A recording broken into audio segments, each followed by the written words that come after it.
So this is just we're just running with it. We don't know how it's gonna look, and No, we know how it's going to look. We don't know what we're going to say yeah, because we are not saying anything. We are opening ourselves up to be channels for whatever needs to come through at this time.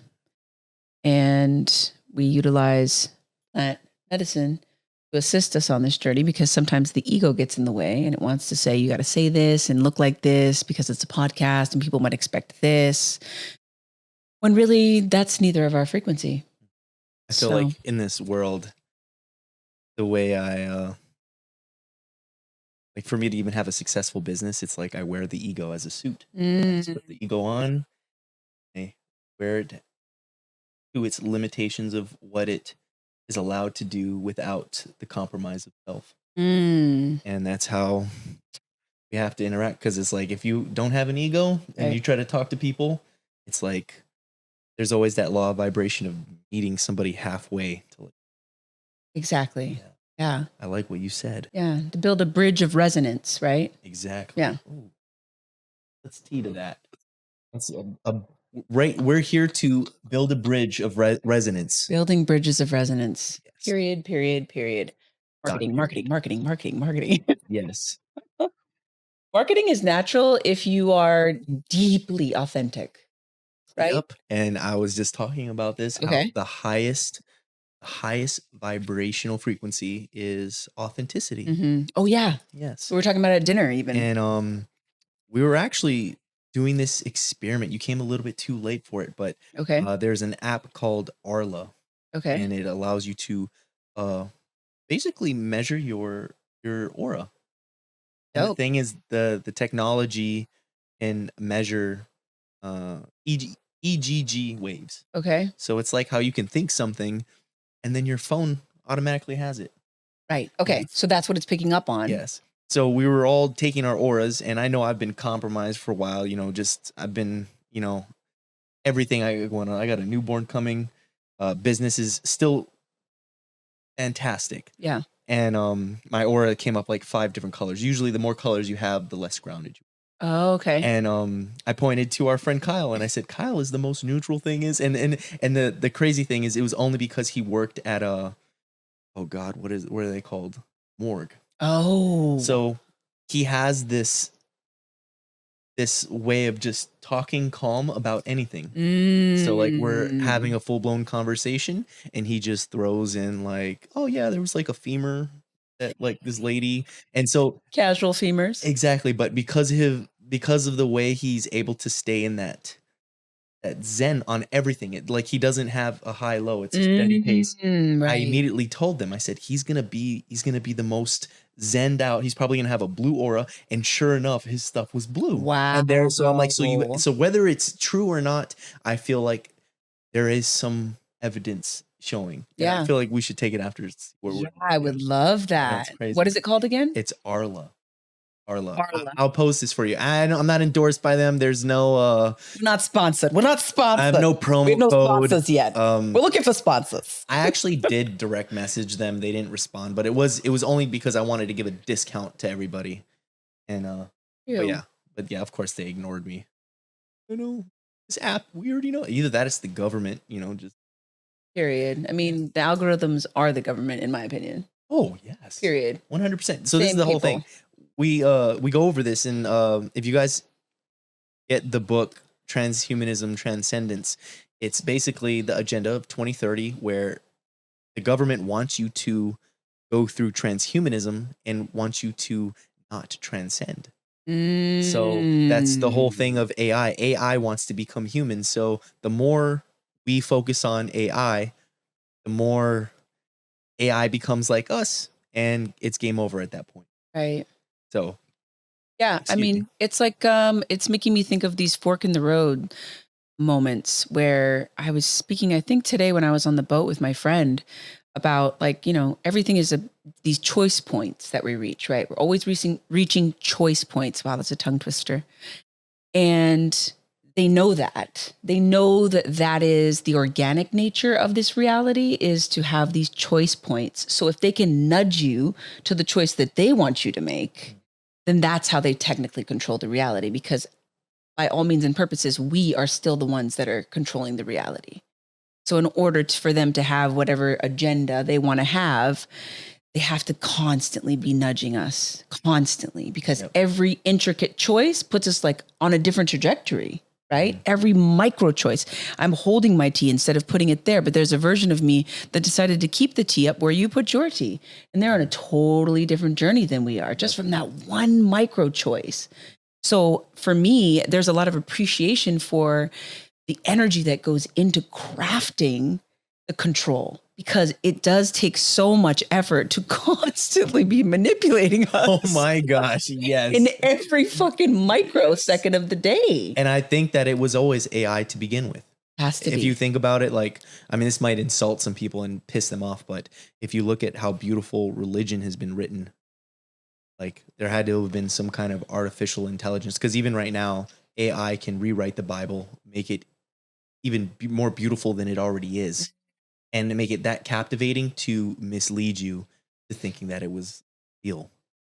And I know people are gonna be like, "What? Well, show us." Like, it's already been proven, and they're doing it now. A lot of these things are being done by AI, and that's what's truly terrifying, is that there's a blur now. Well, it's like the loops, right? So I think we're kind of coming back to this space now where everything is really being reflected to us. So now that everything is being reflected, we can kind of have more of an opportunity to decipher and also see what is quote unquote true, because it's all there being reflected back to us. So feedback loop. And that's like the law of correspondence, is you create your reality. So this plane of existence has a loop. The sun has a loop. Everything is looped. Right. Loop-de-loop. Fruit loops. There's just a sequence of loops. That's all it is. And now this is a big one. Yeah, it's like the big, massive collective consciousness loop that's coming back in. Yep. And that's why they have the whole years of Pisces, the years of Aquarius. Like markers to let you know where it's at. Yes, and so that's when it's going to loop. And there has to be this, how do I say this? It's like a measurement? So there's constant red versus blue. Okay. So it's all about energy. So there has to be some form of a give and take at all times. So we're either constantly chasing, or something's constantly chasing us. Running. Or? We're running from something. Okay. So that's just how the loop goes, the infinite loop. Everything. Okay. So that's why also, I mean, this is kind of, I don't know if this gives perspective, but like, if you look at a stadium, it's a motherboard. When you go to watch a game, there's the center stadium, and it's like a motherboard chip. On one side, you have the opposing team. On the other side, you have the other opposing team, and it's just an energy generator, and it's cycling energy. Yeah. So we recreate our own existence through the most smallest experiences that we can't even fathom. Right. Micro, macro. Yes. Right. And it's the awareness of these things that starts to intrigue us and pull us and slip us into these places. And it's like, wait, what's happening? Yeah. Being mesmerized by the loops, basically. Yes. Yeah. But then perpetually creating more of what you're mesmerized by, because where your focus is where your energy is going.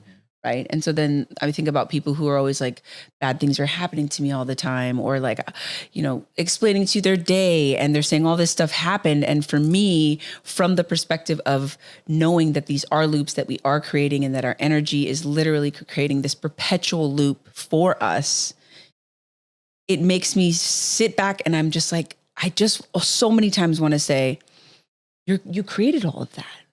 Look how beautifully you created all of that. So if you don't want it, you have to stop paying attention to it. And that's so counterintuitive, right?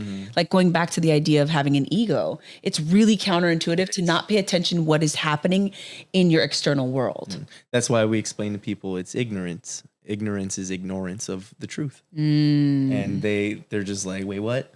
And it's also just life, death, and rebirth. That's a loop. Yeah. And it's like you go and you have a kid, you're creating the loop. We're prolonging our own existence. And I think just with this agenda is they're going to win inevitably. They want us to be looking at our phones. That's what it is. So like how I have that branded deal with Apple and Google making my own app. So if these kids are going to be focused on their phones, I'm going to have to try my best get in there, and try to divert them and save as many people as I can. So when they read the things that, that will try to impact them away from AI and also away from this transhumanism thing, it's like we have to play their game, beat them at it. In the game itself. And I think, and this is another thing I was going back to it is, this is a game. This is really a game. We're waiting for we're waiting for a Jesus. And the thing is, what they've done with the Bible is they've created it to where you can wait for the Jesus to come. But the truth is you are the Jesus. But in the whole, like the movie, The Matrix, Neo is the one. Right. And it's not that I'm the one or he's the one or you're the one. We're all the one. But we're waiting for someone to unshackle themselves to the level of what will ascend them out of this plane and be that beacon, because we're on that. We're touching it. But we're just waiting for someone to get there. And that's what this game to me truly is unshackling the mind in a physical way that will bring the element of Jesus or all of these mythological beings that of representations, whatever it might be. Just we're waiting for someone to achieve that level of consciousness in the physical realm. And that's what I think they're waiting for. And I think that's why they're allowing these horrible things to happen, that there has to be this tug of war. And without that resistance, diamond. Yeah. And I mean, I hate to say it because then they're like, what about the kids? And it's like, it's just me trying to make sense of what I'm experiencing. Right. I mean, isn't that what we're all doing? I think that's like exactly. The eternal journey of this game, is to just try to figure out what the fuck is going on. Exactly. And what does it all mean? Everyone's always trying to give meaning to things. And I think we can get lost in that perpetual loop. And that's why a lot of people lean into religion, because it does give you structure. It gives you a story, and you just align everything that's happening to different parts of the story. And that kind of helps in a way. I can see how people can feel more grounded when they have something like that to anchor into. Even if it's a completely false matrix that's created to control you, it still in some way can help people to feel grounded on their journey, because as we know, everyone is on different stages at different times. And so we're never all going to be at the exact point in our journey with the same lens. Like, that's why we're in different bodies. Like everyone's, I'm sure you know this reference, but the reference of the lens, just to share it with everybody, if you think about everyone looking through like an actual lens on your glasses, and your lens is basically glasses made with sand, right? So each grain of sand is an experience that you've had, or maybe even something that's carried over in your lineage. So through the blood and the DNA. So not even my technical experience in this body, but all the experiences, the culmination of experiences that create my lens. And then it's adjusted each time I have a new experience. So my particular lens, I'm never going to see anything the way that anybody else sees it. I'm only going to see it through my lens, right? I think we even talked about this. Yes, maybe. I talk about we're looking through the universe through a keyhole, each of us. So like the fact that I'm sitting right here and I see myself, but how she sees me is a completely version of her own creation. Yeah. Because she's projecting a collective, I guess. How do I even say this? Because the way our eyes work is we're projecting this. So there was a thing like, if we all turn around and face some this, and at the end of the day is if it disappears, then is that theory right? But the thing is, that means eyes on at all times, right? So I think that at this where we are is something's watching all of us. And it kind of gives you the whole imagine being a fish in a fish tank, right? And someone walks up to the fish tank and taps it, and you're like, look at the little fishies, and then we're just inside as these fish. Like, did you just see what am I what is this? Yeah, tongue tapping the glass. Like, yeah, it's something that is beyond our comprehension, but at the same time, it's like there. Yeah, exactly.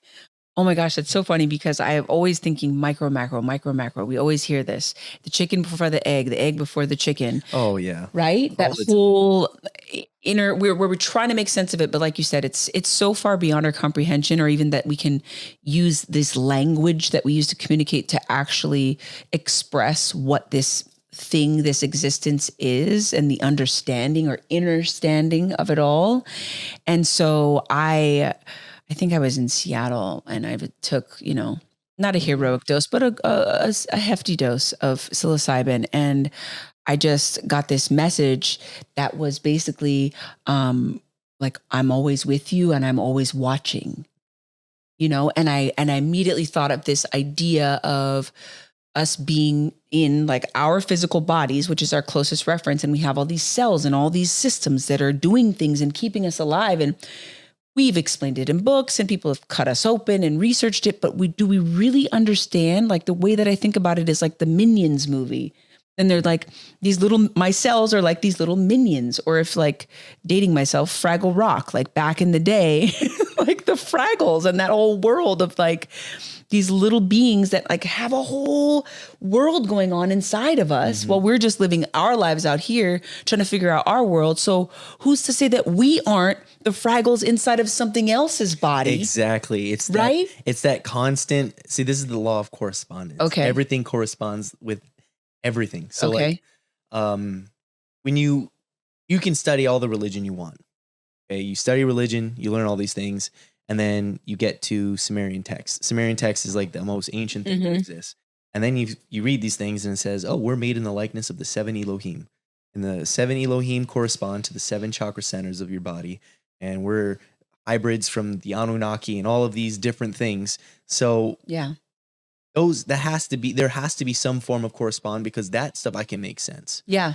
And I'm like, it's a circus what's going on over here. Like with what they're telling us, like they're not lying about a few things. Circus. They're lying about everything. And then you don't know how to like even decipher it. Yeah. You don't know how to pull people out because the invalidation is rooted. They're like shackled in invalidation. Because by me trying to explain to somebody that whether the earth is flat or round, it's going to invalidate everything that they've experienced. Right. And it's like, well, what? And then it's like someone who's born into Christianity. And then it's like, okay, what if Jesus isn't a real historical person? He's a metaphor for something bigger. And even someone watching this right now, I know there's going to be people in the comments that are literally going to say, Jesus is our Lord and Savior. That's how it is. And Absolutely. The thing is, I can easily explain to you how it's all coming from predated myth. So my whole thing is, before you preach your religion, study other religions, see the correspondence between the religions. Like, we're taught to not go to other pastors. We're only taught to go to one path. Like, we're brainwashed to be stuck. Yeah. So you can have these limited beliefs, or you can unbecome. Right. And the unbecoming is what will give you that exhilarating essence of like rebirth. And the whole thing is, this process is a natural process. You're supposed to kill something that's internal and be reborn. That's the whole what is that? The ego death, somewhat, whatever. There's an internal death that happens, and then you are reborn. But like dying to yourself. Yes. But what the system has somehow done is they've externalized everything. So we have a bunch of young people that want to physically die. Yeah. And that's not cognitively applicable. Like, it don't make sense. Like, why do I want to die? Yeah. And it's not that you want to die. It's because you're given concepts and beliefs that are not yours. Right. And you're fighting your own self to control your own reality. Yeah. And that the highest version of you is trying to watch you and tell you, don't go that way, don't go that way. And if you're not attuned, you might get the earrings. It's creating an internal war, basically. Exactly. So you're a disturbed person, not because of you, but because of what society has done to you. But that's the most liberating feeling, is the unbecoming. You unbecome what society, you just wake up one day. Yep. And you're just like, what? Emancipate yourself from mental slavery. None but ourselves can free our minds. Exactly. This is a reason why when I, with my web courses, a lot of people Like I'll have a conversation with them and they're good. They're just like, wow. Yeah. And that's all it is. And it's all it is they're trying to find the door. People are seeking the door. I get them to the door, they walk through it on their own. Yes. But the thing is, there's a lot of people that you're going to come in your life, and there's a lot of people that are going to come to you. 40, keep it 40, keep it 40, keep it 40. There's going to be a lot of people that come to you, and basically you show them, you're going to be like, I have this freaking door. Yeah. And they're just going to be like, what? And they'll be oblivious to it. They won't even want to go. They'll run. Right. And it's because of the invalidation is actually like isn't that what cognitive dissonance is? It is cognitive dissonance. Like your mind is actually engineered in a way where it will reject something that's right in front of you if it doesn't align with something that isn't already neurally pathwayed in. So like, think of it this way. You say the earth is round. CNN, all the news media outlets say earth is actually flat. There's going to be people and all of these facts come out that the earth is flat. All of these people that believe in globalism fall because you're actually paying homage to Baal, however you say. I mean, I shouldn't even be mentioning that on the stream, but you know what? I'm protected. We're going to clear the space. We're going to clear the space. And just what you're going to realize is that you can't, that's just their choice. Yeah. And that's why, I mean, it's, I guess it is mean when I say this, but I say when people follow Jesus, Jesus was a shepherd and you're going to be herded like sheep. You're going to be herded like, that's the joke. That's the joke of the government. They're laughing at us falling for Christianity. And the thing is, there's a reason why when you go to India, Hinduism has Krishna. Krishna is a cowherder. It's the same make and model. Right. And then the story of Enki and Adapa is the story of Adam and Eve. It's the same thing. Yeah. And I know people are going to be like, that's blasphemy. Jesus is my Lord and Savior. I gave my life to Jesus. Oh, it's not about Jesus. It's about having a relationship with Jesus. I'm not a Christian, but I have a relationship with Jesus. Listen, you're taking fictitious hierarchy and you're making your own fictitious hierarchy off of a sub-fictitious hierarchy. You have to see the correspondence in that. See, but that in itself proves that we are creators. Exactly. Like, look at that. Oh my God. That's period. We need a button. Where's the we do. I need sound effects or something. This is the first video. We're just shooting it. There's no editing. It's just going to be straight raw, real, authentic. You're welcome. Period. You don't need like a $14,000 studio. No. We need authenticity. We need authenticity because it's inviting people into conversations that feel comfortable, where it's just like we're hanging out, we're chilling, you know, and there's access for, it makes it more accessible. And I think that is the part that's going to unlock the doors, like you said, the keys, right? We all have different keys for each other. We all have different keys for different aspects of this reality. And in order to get those keys, you have to have conversation. Period. There has to be a back and forth. Yes. That's the loop. If you're not willing to listen, then you're never going to hear. And that's the cool thing is people are like, oh, but you say that stillness is the key. Yes. Stillness allows you to internally listen. How can I listen to you if I'm not still? Exactly. Let's unpack that one. The math isn't mathing. So what we have to do is practice the stillness, right? Ooh, that was another one I was going to say too is numbers is an illusion. The whole math concept is I'm over here like, this man said that math isn't real. 10 fingers that say otherwise. It's on the show. It's on the show. No, so what I'm saying is that biblically speaking, at first there was the word, but the word was not words. It was zeros and ones. And so the word was like code? It was code. That's why we could be in the most advanced algorithm. So what is AI then? AI is us. We are AI. Yeah. So this is the thing. We're artificial intelligence. We're gods. We're creations of God. We're the natural creation. It's organic. It's the organic, natural, godly, perfect thing that's made. Okay. And then we're over here like making computers. and we're doing all the things trying to recreate God. That's this internal micro, cycle. macro, Yes. right? And it's like, who's all seeing and all knowing? God is. But guess what? We are too. But we just don't. We're not tapped in like that. Right. So this is what I was saying, going back to the one, and this is also the correspondence to like the Matrix, zeros and ones. It's because at first there was the word zeros and ones is just male and female. So sorry, there's not 96 different genders. You can have as many personalities, be a lampshade and have a light bulb. You know, it's well, whatever. duality. So understanding duality, right? There has to be the yin to the yang. The opposites is what creates existence. Like there is no light without darkness. Yes. But the thing is, but does that invalidate that darkness exists? No, it's not. It's darkness is without light. Darkness wouldn't exist. But the thing is, that's why they say darkness isn't real. It's just the absence of light. I mean that. But then you can also say that light doesn't exist. It's the absence of darkness. Yeah, right. Exactly. But that's the thing is people like, and then you say it back to them and they're like, wait, what? You know, they don't hear. So this is okay. How do I say it? Something just clicked in my head. Okay. People, they're like, how do I understand the law of correspondence? How do I understand it to a deeper level? The best way I can put it is, just bear with me. The ocean is the soul. I know some of you have heard me say this. The ocean is the soul. You take the cup, you scoop out some water. The cup is the body. Inside is your unique soul. Okay.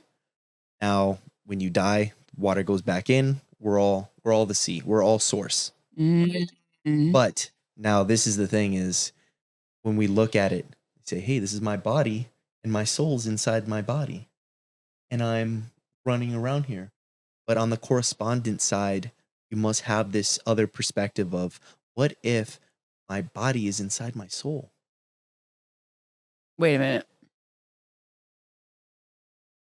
What if my body right now is inside my soul? What if we're inside our soul right now? We're just kind of like what I was saying, how we're like inside of a big.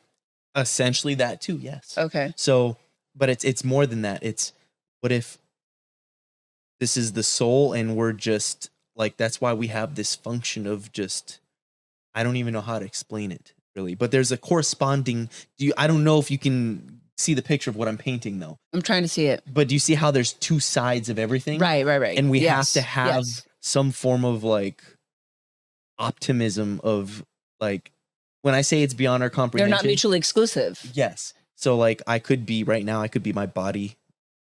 I'm operating my body inside my soul. But the thing is, when I say soul is, my soul's not in here. My soul is everywhere. Do you see that?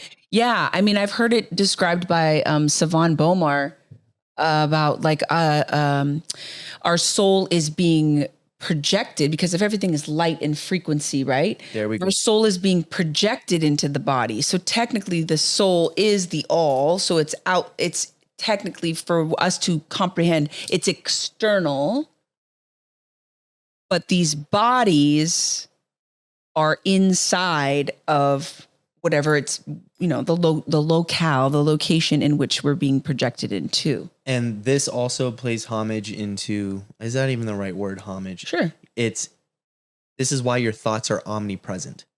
So when I'm thinking of something and then she's like, that's what I was thinking. We finish each other's sentence. Somebody's staring at you and you feel that intent and you look. It's because you're staring at yourself. Right. You just don't realize it. Reflection. But that's reflection. Like, it's all different experiences. We're allowed to, one, it's beyond our comprehension. Yeah.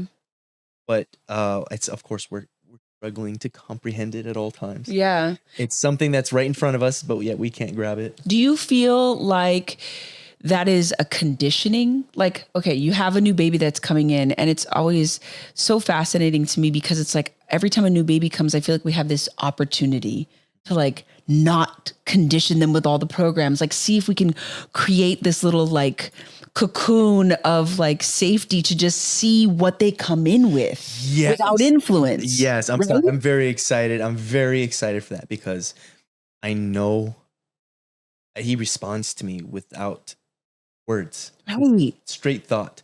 my hands on him. Like I subconsciously have my hand on her all night. Okay. And he kicks when I tell him to kick sometimes. Like I'll ask. There is a communication happening. Yes. And there's a physical response to the communication. Yes. Already. And it's like, and it's even her, like she just put her hand like a heart on her stomach. And when she did that, and she just imagined all like the happy feelings of everything that she's experienced and that she will experience with him, pour into him, he just starts fluttering. Yeah, he just starts yippee, just going yippee. Dude. So it's like, so there's just that feels real. And it's not just that too. I know when he was mad at me because she was mad at me. Whoa. And I could sense him more than her, but I put my hand and I could feel his aggression, like, get off, like, don't touch her. Check my mama. Yeah. And he was like kicking my hand up, like, get it off. Like he was literally, and I was like, what? But I felt it was more of a hostile, like, just like keep your energy because you need to fix whatever you got. Right. And then I was just like, wow. Yeah. Like, but I sensed it and I understood immediately. Right. So the intelligence is there. Yes. And it's unfiltered and it's unprogrammed, if that's even a word, right? Because he's not out here yet.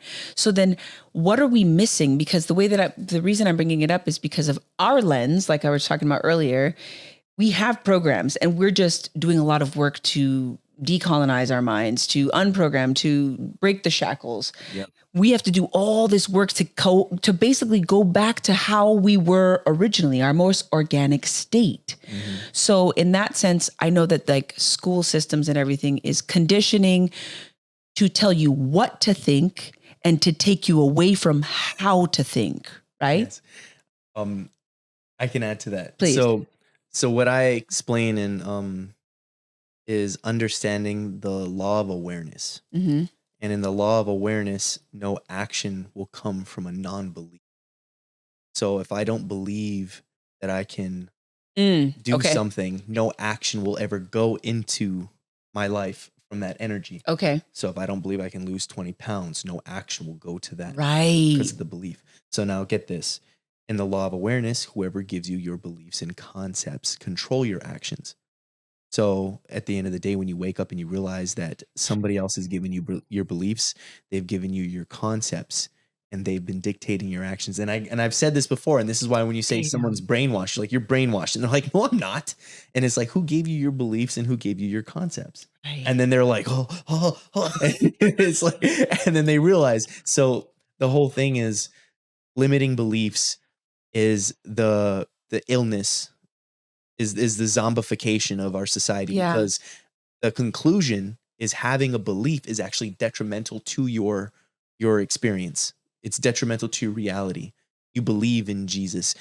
I know in myself. So when I talk to people, I only talk about what I know. Yeah. It doesn't make sense for me to put energy in beliefs and concepts. I know that I need to be a loving individual. I know that if there was a Jesus, he might not have been the Jesus from the Bible, but if he did exist, he just taught love and enlightenment. Yeah. That is a conclusive thing that I can comprehend. So then I can look at all the mystical, mystics, shamans, whatever they might have been, Buddha, all of them. Okay. Yeah. They all just preached love and enlightenment. Yeah. Even Bob Marley, love and enlightenment. Literally. He's just, that was his reinforcement. It's the amplification of a particular frequency is really what it is, right? Because I mean that translates through language, through time, through that's what we call it. We call it Christ consciousness. Yeah, it's simple. It's a frequency, and we've been prophesied that it would come back, and it is. And here we are. Yeah, and people are like looking in the sky, waiting for some projection of Jesus, when the reality is,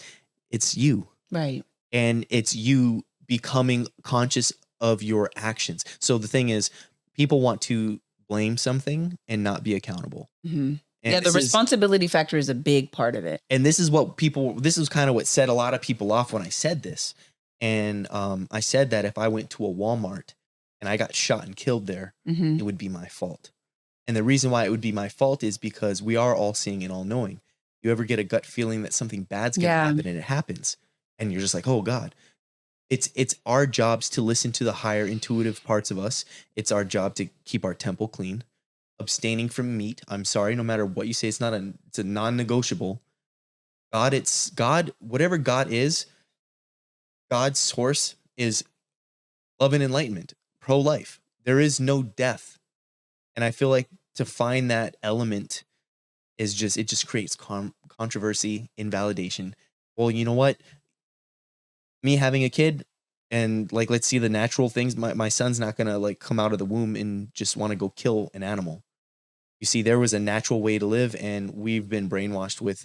Well, it's the necessity of, again, the perpetuation of life that caused us to have to kill. So there's, so in that sense, yes, I can understand why what has been this aspect of killing, because in order for people to survive at certain states or in certain environments, they did have to take a life. But there was it's the ritual and the intention that I think has been removed. And then that's where the conditioning comes from, because like, even just sitting with, somebody that I know, who I'm not going to say, what I was talking about my food habits, and their whole family is like fascinated with how I eat, because I eat intuitively, and I'm a vegetarian, if you want to classify a category or genre, but I just genuinely, I eat intuitively. And intuitively, I've been I grew up eating, pork, beef, everything, whatever my family fed me, right? I mean, I'm a Hawaiian, so we eat kulo pig, and it's a traditional thing, but my body started to talk to me because I was asking it to, and I started listening more. And the more that I listened, the more they were like, okay, well, if she wants to know, then we're going to let her know. So then I get the nausea, or I get the discomfort, or I noticed my mood was changing and I couldn't control my emotions. The dis-ease. Exactly. So before I let it get to the point where it's a disease and I actually have to like do things to fix myself, I start listening and tuning into the little nudges, the little nuances, and the little shifts in my mood, and realizing that I can change that by not participating in the practice of torturing and killing my food. It's really simple. Yeah. And the thing is, this whole carnivore, like, it's reflected in the way they look. Like, you see people that eat, like, you can see it. And the thing is, we want to remain as youthful and in this element where we are thriving. The thing is, it's like, well, I don't want to live forever. It's because you've been trained to think that life is this essence of whatever, of what you're experiencing. So of course, yeah, you're going to want to die when you get to 50, or you're going to be okay. But I guarantee when you get to that point, you're going to be like, oh, just give me a couple more years, please. Right. And that's the funny part of it, is you don't want to reap what you sow. And then that's also the whole thing coming back to responsibility. You are the choices between your actions. There is no, listen, there's a whole thing of blaming demons, blaming our angels, blaming God, whatever. Externalizing everything. But the honest truth is, you either are virtuous or you are viceful. If you serve the virtues, you become angelic. There's a reason why you go near somebody and you get good vibes and warm fuzzies, and you're like, wow, I really like this person. Or you go near someone and then you're like, oh, like you're or you get tense, or you feel tight. You feel tight, and it's because they're serving the vices. So that's why my whole slogan is serve the virtues and abstain from the vices, and you become an angelic frequency. That's just the path. Yes, that's the path. And it's simple. And it's also back to the whole disease thing. Is, I know you guys, I've been hit with a RICO. I've been attacked for basically practicing medicine without a license. But I kid you not, I have over 300 individuals that I've helped. Not even intentionally, just it was from my web course. They read some things. I gave them the facts from the holistic side and the Western side. And they basically were able to see the syncretisms and figure out the truth. It's exactly how I want to perceive it to people. And the conclusion is that there are two sides of chemistry: alkalinity and acidity. And acidity promotes cellular deconstruction. That's why medications are petroleum based, and none of it is, it treats the symptom. On the alkaline side, and for the record, it's like, you can just throw all my blood pH, my stomach pH levels, throw it all in the garbage, because like, it insults my common sense. Like, you can't eat things that are natural and have it mess up your gut microbiome pH and it to send you to the hospital and you die. Right. Like, you're eating things from the land that are non-GMO, organic, and you're promoting cellular reconstruction of your body. That's how you get rid of the dis-ease. Yeah. All of the words that I can't even say on here. Right. And just to be clear here, we're talking about Latin terms. If I have some water in my lungs, they call the Latin term. Like, I can't say those words apparently now. I'm on restriction. But you know what? For you guys, I'll let a We'll say Floridian. What is it called? Floridian slip. Freudian slip. Whatever it is. But I'm gonna say this. I talk to a lot of doctors. I know my stuff. It actually is very simple. They overcomplicate it because your health is a business. It's a multi-trillion-dollar business. Period. It's if you want to. It's not even like just the information that I give you is to alleviate the stress of the potential things that you could endure when you get older. And that right there adds years to your life. Yeah. I just heard a conversation on a YouTube video, which I won't name, but they were talking about like, why is scarlet fever coming back and why is leprosy coming back? And his explanation was, he's like, they never left. It's all the same thing. He's like, all disease and they just found all these categories of names so that they could create particular medicines to cure the particular symptoms and trace back where that particular thing was initiated to like really set off the alarms. But if you take it all back to the baseline, all disease in the body is the same thing. It all comes from mucus. And what's his name? Dr. Sabi?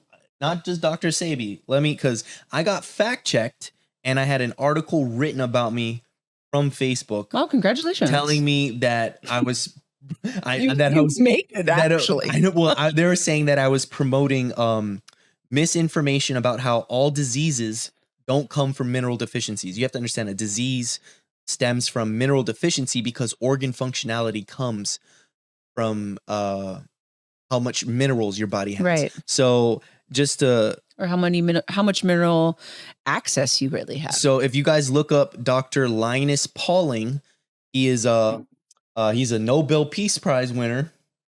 He says exact thing. His conclusion, he won the Nobel Peace Prize for this.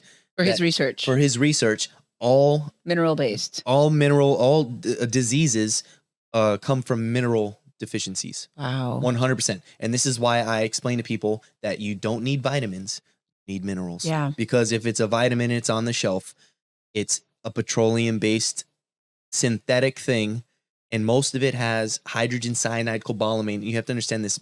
This is the most genius thing they've ever done. Okay. B12 is the most important thing that we need, right? Okay. For the most part. B12 is found in what? Steak, meat, red meat. People are like, oh, I feel amazing. You can get that from all different forms of seaweed, sea moss, seaweed, all the greens, the water greens have it. Okay. And now what happens is they put this synthetic B12 hydrogen cyanide cobalamin. So like, you know, when people go vegan and they're like, oh, I need to get my B12 supplement. Guess what? It's hydrogen cyanide cobalamin. When I say hydrogen cyanide, yes, I'm talking about the movie James Bond. You'll never take me alive. You know, bite the tooth, the foaming at the mouth. This molecule is so intuitive, it doesn't know how to even leave the body. So what it will do is it will bind to light metals and minerals in the body and strip you of them upon exiting. Whoa. So you're taking vitamins and minerals that make you deficient. And it gives you some kind of chemical reaction in the brain where you feel like, wow, I feel good after taking all that vitamin C. Vitamin C is laced, it's all hydrogen cyanide cobalamin. It's a chemical reaction. What do you think eating McDonald's, what is that? Taco Bell, Burger King, it's fake food, but somehow it stimulates you in such a way. It's because it's a reaction in your brain. Oh, right. You're not so it's giving you a chemical reaction in your brain. So you're feeling like, oh, I'm full or I'm got what I need from food because I ate, but technically. But now let's rewind all the way because you can get the perspective of what I'm trying to preach here so I can shake it into you. You create your reality. Okay. So how you think and feel is what's being looped to you. Right. So they are manipulating your perception. So that way you are here. Intending. And yeah. So this is my whole point is for those who have perspective, such as myself, no offense, we can manipulate those who perceive. And that's how a lot of these people make a lot of money. And so you're looking at all these corporations, they're manipulating the perception without giving you the perspective. Right. So all I'm doing is just giving you the perspective. So that way you stop perceiving things because you can see above it. You're taking a stand back and you see the full picture. Yeah, I mean, it's going back to the teaching people. I mean, they even said it with Jesus, right? Teach a man to fish instead of giving him a fish. But they just keep giving us things instead of teaching us how to do it ourselves. Because when you teach somebody to do something, because we all have different lenses and different keys, we're going to actually get creative because we're creators, and maybe even take that and compound on it and expand on it and create something totally different. And make something freaking 1,000 times right better. And they don't want that. Okay, and they can't control it. I'm gonna shout this man out. Okay. I have over, as of right now, I have over 1,400 affiliates. There's a gentleman by the name of Revival Wisdom, or Revival something. I'm gonna tag him in here. Way to shout him out. People were tagging me in his videos, and they're attacking him, saying that he's taken everything that I am. But no, he's not my affiliate. Oh, okay. And this is the thing. He took a lot of my content, my exact make and model, made it better. And he made it better. He even uses the same thing for his university. He has a university. It's not even a university. He just has a web course. Okay. But I transformed mine into a university. I recruited other spiritual wellness people, and I collaborated with them to give them a platform so we can all have this unique idea. Okay. But this gentleman took me and how I do everything, and he recreated it better. Wow. So when I'm watching these videos, I don't understand how people are upset at that. We're standing on the shoulders of giants. Right. I want my son to stand on my shoulders. Right. And I'm not saying this man is my son, but when I look at everything he's doing a better job. Right. It's beautiful. And that is what I want. That's the goal. I want nothing less than that. So when people thought I would be upset about him taking my flow or whatever it is, like, I'm not in competition here. We're on the same freaking side. He's amplifying the frequency that you had already been emitting. Exactly. So thank you for doing that. And shout him out. I'm shouting him out. Give him a follow. And I'm already talking to him. I've been in his DMs. I'm like, yo, bro, I'm a fan of you. Waiting for him to follow me back. Because I know he's seen me. Like everyone, it's very obvious. But I love that. Like, now I want to collab with him. I want us to work together. Like, that is like, it's like he's my twin. Totally. Almost, you know? Yeah. Going back to the reflection, right? Yes, and he's doing a better job at it. You know, I've been lazy. I have to admit, I've been lazy. I've been slacking.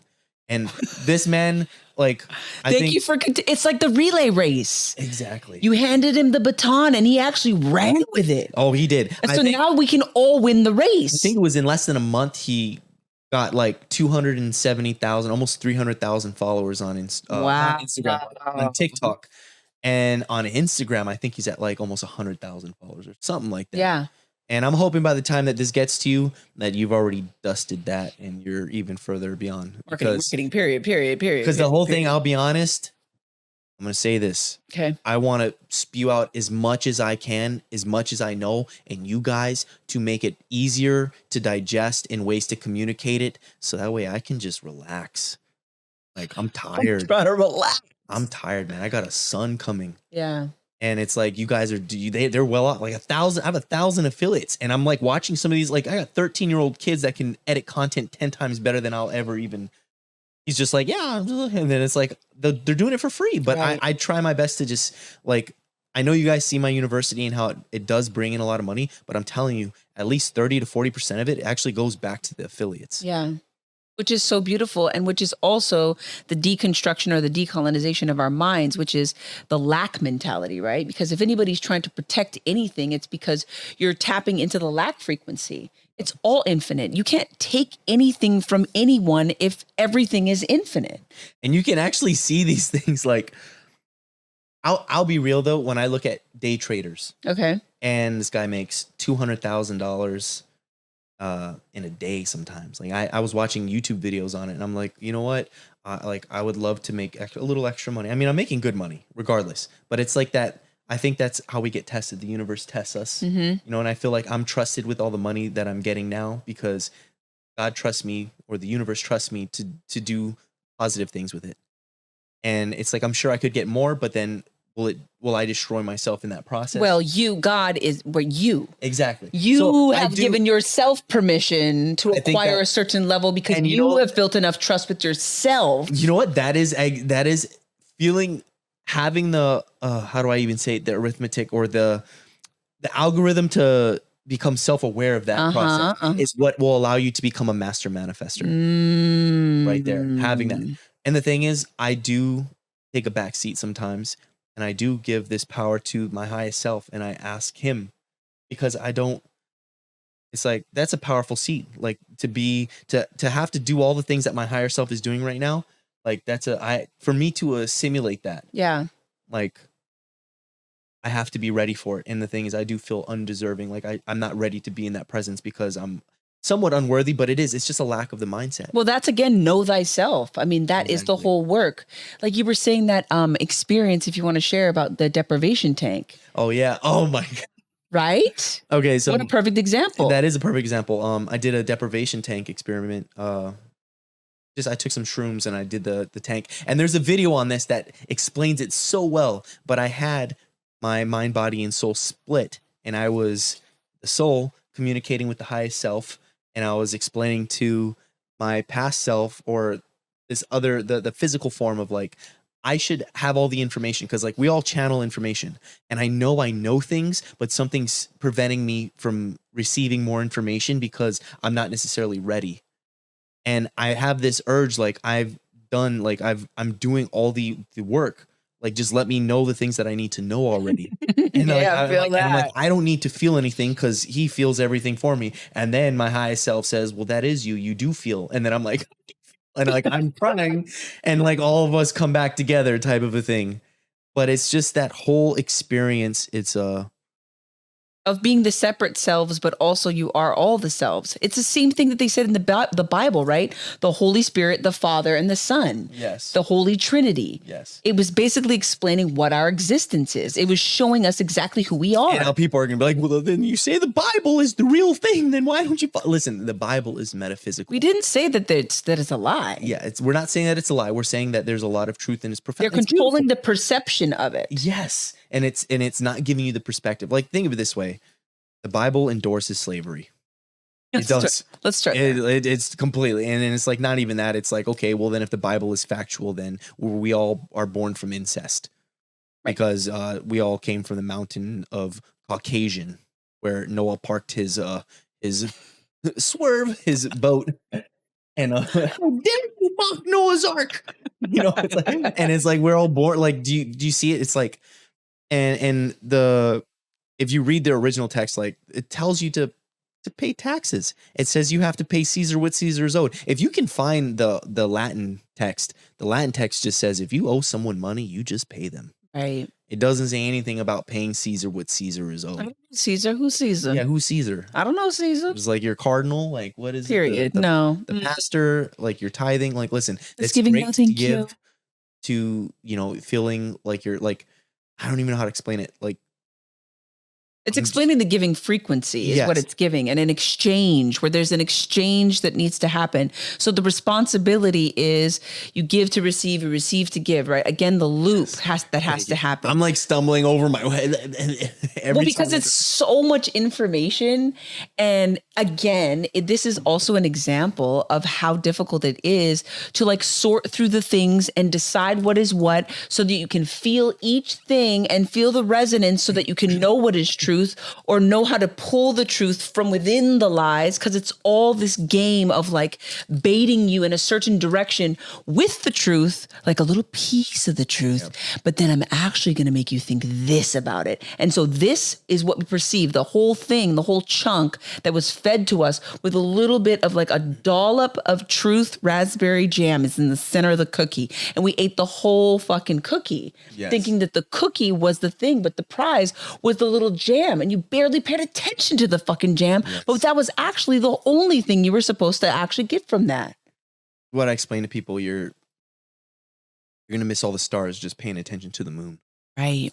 And at the end of the day, listen, the mission here is to get you out of an element of perceiving and more into an element of resonance and giving you a perspective. Yeah. Because once you get that perspective, it's you can't unwind. It's basically, that's what an awakening, the unbecoming. You see things for how they are, not for, it's like fact over feelings. Yeah. Like the truth hurts. And that's what the biggest problem in today's society is. You can't tell people the truth. Can't even tell them what the fact is, because there's an invalidation, there's pain, there's suffering tied to it, there's trauma. And that's why people build up a box of expectation, and then it blinds them to the rest of the true reality that exists beyond the expectation of what they've set. Yeah. Okay. So let's get into pain, because you brought that up. And I think that's a really important factor that people need to really start to digest. Is pain is a part of it. Pain, through the pain is where we get the gain. No pain, no gain. Because if you don't accept pain as a part of it, then that already is removing you from the acknowledgement that it's necessary. So then from there, now they've even taken you further back to where they're like, pain is bad, pain is wrong. Mm-hmm. So now you've even moved away further from it. So now you're avoiding pain. You want to get away from pain. And let's talk about the whole birthing, right? Birthing, the business of being born. The whole thing is to create this fear of pain. Everything is around fear and fearing going into the pain, but the pain is actually the door. It's the access to it all. Yep. And for women, my mom is a doula. She's now an RN. She works in the belly of the beast, in labor and delivery, and in postpartum. And she's seen it all. And she's shared so much with me about this important access point that we have in our creation and our existence, right? When we're born, and how they've basically created this whole thought, this whole school of thought that it's a medical emergency to just be giving birth. So that's why women run to the hospital. They don't want to feel the pain, right? You're terrified of it. And, this is not speaking from my personal experience. I'm not a mother. I've never given birth to a child. So this is just coming from an outsider's perspective of what I've observed through my mom's experience and what she's seen, and all the women in my life are all having this fear mongering that they get about how this is a medical emergency, like something, it's almost as if birth is wrong. And yes. So you have to intervene because it's something wrong, and it's this fight. And that's like the initial energy going into the whole process, when it's supposed to be this beautiful thing where you're accessing this point of pain that is actually a fucking portal. Exactly. And if you are trying to avoid the portal whilst also opening a portal for a soul to come in, then what kind of distortion are we creating as we all come through this portal that was being resisted at the same time that it was opening? Like, there's so many different dynamics that are going on, where if we can just look at it as like a pain is the doorway, because there is something called orgasmic birth. Yes. Right? Okay, just for the record, I am having a home birth. My son will be born in the room that's right beyond this door. And we have this whole ceremony thing, and we're gonna be welcoming this soul through her experience with ceremony, as it should be. Yeah, and that's right? how it should be. Right. And it's just the doctors, they take the placenta, they sell it. Take the umbilical cord, they sell it. Like, you hear about all of this, like it's so the stem cell research that they do. Where are they getting the stem cells? No, they tell you this too. They get it from baby umbilical cords. And where do you think they get it from? It's America. We're conducting business everywhere. Right. There's a reason why America's a corporation. Yeah, America's a corporation, and there's a reason why only the people on Maui got like $700, but then Biden's like, let me get another 40 million or something. What is it, 40 billion or something for Ukraine? It doesn't make sense. It doesn't make sense when you we're looking at it through the lens of, this is a government that's here to serve the people. And yes. No, but if you look at it as like a business, it makes a lot of sense. It does. And it's the same reason why, like, there's no reason why we should be paying taxes when Pentagon has failed their audit for the 5th time in a row, misplacing trillions of dollars, of our tax money. And then they're asking us for more money. And then it's like, what? And it's like, taxes can't be real because they just print more money. It's a fictitious hierarchy to just keep you in your class. And the people that are fortunate to break out, we want to recreate that for you as best as we can. Yeah. And that's why it's not the important thing is not to be jealous, but to learn from us, because we're offering you all the knowledge that we possibly can. And this hierarchy is only going to last so much longer. Yeah. I mean, it's crumbling right before our eyes in real time, which is beautiful. And it's unfortunate that it also, in the process, going back to what I was saying, pain, right? We're so conditioned to think that pain is something to avoid, that pain is something bad, that pain, it means something is wrong. And it's actually just a portal. And so every time we are faced with pain, whether it's on the micro or the macro, we are being invited to level up to another level, to go through a portal, to reach another state of consciousness, to reach the physical state. I mean, on all levels, it is an invitation. And so if we avoid it, you're limiting your own ascension. Exactly. And this is why I explain to people is that the biggest revelation you'll ever have in your life is that your trauma happened for you, not to you. Right. And another thing when it comes to that is, it's like, I know women will look at it as like, I've been through some really bad things and I can't sit here and say that this happened for me. But on the plus side, what you need to understand is that I cannot become as powerful as you because of what you've had to endure. Because your specific type of trauma that you've had access to enduring, let's say access, right? Mm-hmm. Not that you had to endure it, but you had access to a particular experience or level of pain. And that's the law of correspondence. Listen, a tree can only grow as deep as its roots run. So the deeper the pain is rooted, the further you can ascend, the further the reach. And that's why I say it don't matter what you've experienced. Look at these arms. Look at these arms. Radiation, baby. Whatever you've experienced, no matter how grim, no matter how distraught, the deeper the pain is rooted, further you're able to transcend. And that's why there's limitations. Like once people understand, it's not even a limitation. It's just, it's a how do I say, what was I saying earlier? I mean, it's a perspective. Yeah, it's a perspective. It's a belief. So what is a belief? A belief is just a thought that you perpetually continue to think and think and think and think and think. But a knowing is a resonance. A knowing is in your now. It's something that can't be explained with words. It's a feeling maybe, but there's something that tells you this is something I know. And so when you're speaking about, oh, I believe this or I believe that, start to pay attention to that is really how I started to breadcrumb myself out of certain perspectives where I was like, I'm even using a word that is casting a spell on myself to perpetuate this thought process so that I can hold on to an idea that was fed to me from an external source. No, I'm going to go from what is in here. And when I'm in here, I don't have to keep thinking it. I don't even have to remember it. It's just, it lives inside of me. And so it's always accessible. And when you start to tune into that, then it helps you to really decipher the entire reality. Exactly. I don't need anyone to tell me anything. They can say something and I can feel what it is. Mm-hmm.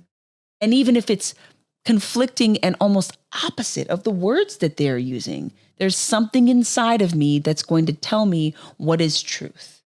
So the biggest question I usually get, that's a revelation right there. Yeah. What you just experience.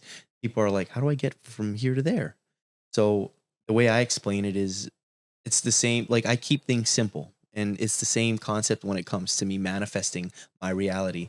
I create conditions to create results. I don't focus on the results. I focus on the conditions. Okay. So say now the first thing you do need to look at is you write down what you believe in and you write down what you know. And then you try to find the correspondences between your beliefs and what you know, and you blend as much as you can to remove belief from your subconscious and your everyday actions. So are you talking about like you'd make a list of like particular things that you like in one idea, the things that you believe about that specific idea? Anything. Or just it can just be anything, whatever across the board, whatever comes to your mind, just write down the things that you believe in. Whether it's Jesus, it don't matter. Anything that you believe, you can actually write it down, and then you can also correspond to the things that you do know. But the thing is, you have to be able to know it. Like you have to actually like, do I know this or do I believe this? And once you can stop blurring the line between those beliefs and knowing, that's when you have clarity. Right. And so the whole thing is the fastest route away from that is throw that whole effing thing in the trash. And it's just, what can I do right now? Every moment of every second, what can I do right now? and just look at your actions and just focus on the actions. Don't even focus on what you believe or what you know. What can I be doing right now? Oh, I can be going to the gym. I can just do things. I can just sit in a state of being present. You mean in making choices to empower yourself? Yes. Like, what can I do in this moment to empower myself? I know I might be skipping steps. Yeah. But it's just keep things simple. Like there's like, who cares if the world is flat or if it's round at this moment? We don't really need to have all the clarity of things. We need to fix what we can fix and flow with that. And I promise you, when one thing starts happening for you, the rest just has to come. Yeah, I think that kind of goes back to, you just need to get to the door, the micro macro part of it, right? Because I think there's definitely been times in my life where I felt like the problems are so big. And now that we're in this age of information where you can literally access anything all the time, it can be overwhelming, right? It can be overwhelming to be like, wow, there's so many things that need to be fixed. There's so many things that are horrible and I don't want them to be going on anymore. How can I, in my little self, in my limited access, right, be able to make any kind of changes that will even affect anything? And then what that did for me, at least, is it catapulted me into the dark thoughts and into the darkness of just wanting to get out and end it all and not be here, because I feel like it's just too big for me to have an effect on it. And so if I can't affect it, but I know that all of this exists, then I don't even want to participate anymore. But what I had to evolve from there is knowing and understanding and becoming more objective and realizing that my own individual choices in my moment to moment, in my day by day, are actually affecting everything, because it is all connected. Everything is affecting everything in real time, quote unquote. And so the tiny choices that I make, like I was saying at the very beginning, if I choose to keep my cup on the shelf or I choose to keep it in my lap, if I have intention, if I move with intention, with even the smallest of decisions, thinking about the grander scale of things, then in that way, I am actually intentionally changing the entire universe, because I am a part of it. Everything that I do is affecting it. I don't have to have a big magic wand and become a giant and wave my wand and bibbity bobbity boo everybody. That's what I want to do. That's what I want to. And this is, I was going to go back to the making money thing. This is what she's explaining too, is the law of correspondence. Okay. If I'm making money, someone's losing money.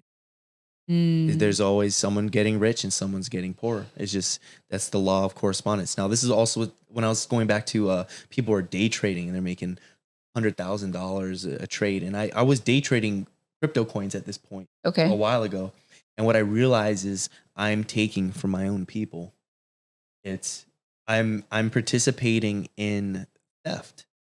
And I'm not here to condemn anyone who day trades, but you look at these people who make $500,000 a day, looking at the bars and this and that. They're taking money from people that are negligent and they don't know what they're doing. So I don't know enough about day trading to really understand it's not that. what it's it just, all is. But it's when people get absurdly rich, the money's coming from somewhere. So my whole thesis of what I'm doing is the only way I can have abundance is if I'm giving it back. So I'm just endless. I recycle people's money back to them to the best that I can, opposed to me like buying like buying $325,000. I see what you're saying. So okay. Like these days, so buying something basically, or spending, to me, like, let's go into the etymology of it, right? So if I'm spending something, that means that I'm actually, there's an end to it. End. Yes. So if I'm buying something, like you said, for instance, a car that is going to depreciate the minute you buy it, right? Yes. There's an end to that. But if I'm using money in exchange, yes, then there's a frequency of flow that I've created with the money. And so it only grows and grows. And everyone that gets in the loop of flow with you, they grow and grow. So this is why I was explaining to people, it's like, I wrote myself a check for $40 million. Okay. And that's like the Jim Carrey manifestation. Yeah. But the whole concept is that $40 million is going to be cycling through my community. It's not something that I have $40 million. And I don't want people to have that perception of it. And that's why when I was saying about the whole day trading, when someone calls a bunch of shorts, they're pulling money out of other people's pockets. Like that money's coming from somewhere. That's the nature of it. Yeah. So someone's getting richer while someone gets poor. So when I realized I was doing the whole day trading thing, and I was doing like 4K a day, I was like, this is amazing. I realized I was stealing from people that just didn't know what they were doing. And so I didn't want to participate in it, because how I get rich matters. So yeah, the way I started having this perception of is it's a herd mind mentality of wealth through spiritual wellness and evolution and ascension.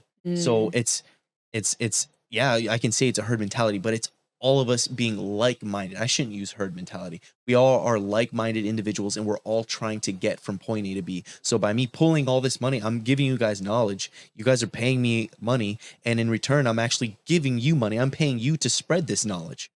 Like, I have a perspective of the truth, and that's all you got to do is give it to people. And once they get a taste of it, whether they accept it or if they try to do something different, the seed's implanted. Because during the whole thing with COVID, when I was saying COVID, we're going to get hit with a pandemic, people were calling me crazy. And the thing is, I just had to plant the seed, because so many of these people, like friends that I've had for years, they don't talk to me. They unfollow me, block me, whatever. But guess what? They all came back. Wow. So it's like, and I wasn't crucifying them over it. I understood why I would seem crazy. Like, I was watching, I've been viral. Geez, I've been banned 6 times on TikTok. And when someone, like, I have people that follow me now that apparently have been following me for the last like 6 years. And they're like, hey, look at this old content I still have saved on my computer. And they show me a video from 5 years ago. I'm like, bro, I was twacked. I wasn't wrong. I still called what was happening, but it's like I was twacked out of my mind. So I understand the perception that how it could be perceived. Twacked. I like that word. But it's awesome because they see what I've done. Yeah. You know, this is what Kanye said. He said that if you're walking against traffic by yourself, you're crazy. But if you're walking against traffic with a thousand people, it's a marathon. Right. You know, right. And that's what we're doing here. We got to walk against. So it's who's going to take that first step. And that goes back again to the whole Christ consciousness thing. Exactly. Right. There has to be somebody who's willing to like break the cycle and break the loop. And we even talk about that in our like micro versions of everyone taking about the whole concept of breaking generational curses and how that's become so popularized. And I think it's because it's the same expression that can happen on the macro level, where you have to be willing to step out and really not care what people think about you in order to break the loops, because it is all connected and we are all connected. You are going to be an anomaly at some point. You are going to be the quote unquote crazy person, because these are the things we've created. Right. We're all anomalies. This is what I was saying. Listen, we're all gods. We're all knowing. We're all seeing. We have all of that. But the thing is, you have to tap into it. And the system is waiting for someone to get from point A to Z, or however you want to metaphysically simulate it in your brain. Like, you really do create your reality. And I could use this as an example. They did this experiment with lots of animals where they took, in this particular case, they took rabbits and they pumped one side with cholesterol, and they didn't do anything to them. They just pumped them all with cholesterol. Most of them got some kind of cancer and just died. And then on the other side, they pumped them all with the same amount of cholesterol. They just played with them, and not one of them got cancer. We're kind to them and loving to them. Yeah. So the thing is, the poor bunny. The whole concept of being sick is a frequency of your mind playing a trick on itself, and you are falling victim to yourself through being manipulated. Conditioning. Yes. We're all susceptible to conditioning. So why not condition yourself to be your greatest self, to be an empowered version of self, to be someone who believes things that are actually going to be working for you instead of against you. This is why if you're sad, if you have depression, any of those types of things that you just feel defeated. It's self-inflicted. And I'm sorry, I'm not trying to invalidate your life like that, but the self-awareness of what you're doing to yourself is what will snap you out of that. And a lot of people might just need to talk to somebody to get them there. And that's what I do. Reflection. They tell me whatever it is. The thing is, they're also seeking the answer. So you also have to want to seek the door. True. And if you're having a hard time, that's where I come in. I try my best to do that. Yeah. And to be a reflection is really all that we ever need in every moment, right? But it's like, are you willing to look in the mirror? And I apologize. I know I can sound so direct, like I'm an asshole. And it's not that I'm trying to come off like that. It's just that to me, things are simple, and I'm according to the westernized versions of doctors, I'm on the spectrum of autism. So I I the way I process things is I'll think about it, and if it's detrimental to me, I won't experience it on a metaphysical scale. I'll just on to the next. Right. So that's why people are like, is he a robot or is he? Yeah, because your brain is constantly sorting out the options. It's like I'm not gonna allow myself to be to I won't try to make myself weaker in that sense. I just want to be the strongest version that I can, and I'm trying to do that constantly. So when you're saying that, and I'm going back to the thing about pain, does that mean that you're going to be avoiding things because your mind is able to sort things from a very non-emotional space? Then are you going to be avoiding chances and opportunities to level up because you're missing those portals? So now this is the beauty of it. There's understanding. So I know through what I have to experience, it's like if I want to bench 300 pounds, I have to create the condition to create the result. Okay. So if I want my business to grow, I need to fix my business model. I need to fine tune it even more. I need to continue to do these things. So I'm able to put the energy where it goes specifically with intent. So it amplifies it to a whole nother degree. But also, like, when it comes to pain, you can feel metaphysical pain. You can feel pain on any type of level. But at the end of the day, when you get to, I'm not like some shaman. I'm not some, oh my gosh, I'm a mystic. I just have a certain understanding. It's no longer pain that I'm experiencing. It's just energy. So at a certain point of understanding or understanding, there is less of a need to go all the way to the pain to have the portal. You can kind of be more of an observer of it. Yes. It's not even that, it's you create it. Like when you truly have, this is all the concepts of awareness rising. You no longer perceive things. It's like when someone gives you the perception that they're mean to you, like call you stupid. And then you are like, oh, how could you call me stupid? So you've created a perception that but if I call you stupid and you laugh, it changes the whole thing. Changes the whole thing. I'm no longer mean. I'm just, what is it? So this experience is based off of energy. So pain, when you see, it doesn't matter what it is. It's just we're here to manipulate energy. So that's what perception is reality really means. It's like how are you choosing to perceive everything moment to moment? And that's the creation of the reality. And that's why if you can skip the perception and go straight to perspective, you're the puppet master. You're no longer the you're no longer the puppet. So, and I'm not saying that you're my puppets. I'm not saying it like that. I'm saying that there are no There's just different levels of consciousness. Yeah. And it's like, and I know people are like, oh, so you're saying you're better than me? No, I'm just on this tree, on this branch over here. You're on your tree with your branch.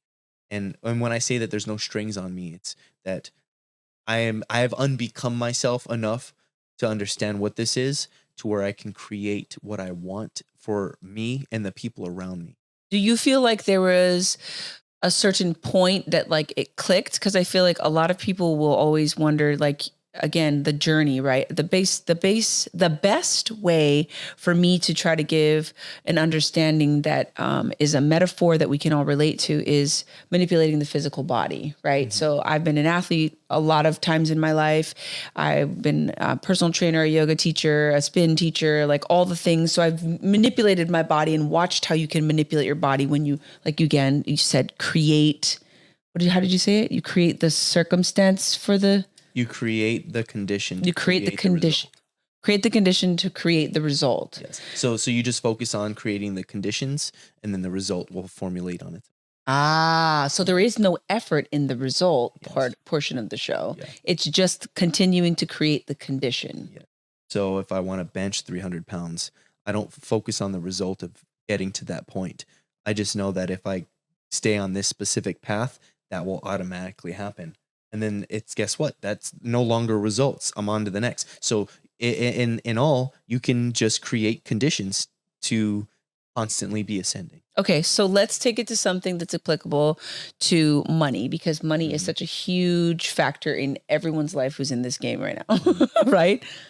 So the way that like, how would you give us a few tips on how you would create a condition in order to amplify your experience of the the result of having a lot of money. Okay, so the first thing, it has nothing like you'll see 1,001 videos on how I manifested all the money. Right. This and that. So they distract you with that, but the truth is you need to manifest making yourself the best version of you. The version of you that already has the result. That has the result, yes. So instead of how do I say this? People they put all their energy where it's not supposed to be. You're putting your energy towards all this money when you should be putting the energy towards yourself and making you the best version psychologically through everything. Like, so I was broke. I didn't even think of money. And most of you know me from TikTok being on the crypto night. Now, this is going to sound like some far-fetched stuff, but I have all the videos that I talk about this. I basically was leaving my body, doing all this weird stuff. And it's not weird stuff. So you were doing out-of-body experiences. You're practicing out-of-body experiences. And I learned how to leave my body and watch people. And then I got a phone call. After I learned all this and I realized it was real, because like I'm watching my parents watch television and I'm just like, what? And I'm out of my body. So I know this specific meditation that I would do, and I talk about it in my other videos. My other videos, and also in my web course, I give you it's really simple. It's just lucid dreaming. If you mess around in the lucid state, you'll leave your body on accident. It's what happens. You do it every day. Boom, you'll leave. And then you're going to be like, oh my God, you're fully conscious in this other realm. And I basically was doing all these other things. Like I learned how to bring my energy to remote view. So I didn't have to leave no more. I could just focus and it pops me to wherever I want to look. Whoa. And so I was talking about it on Twitter, and my Twitter got banned. I got a phone call. The phone call was, hey, this is your social. This is where you live.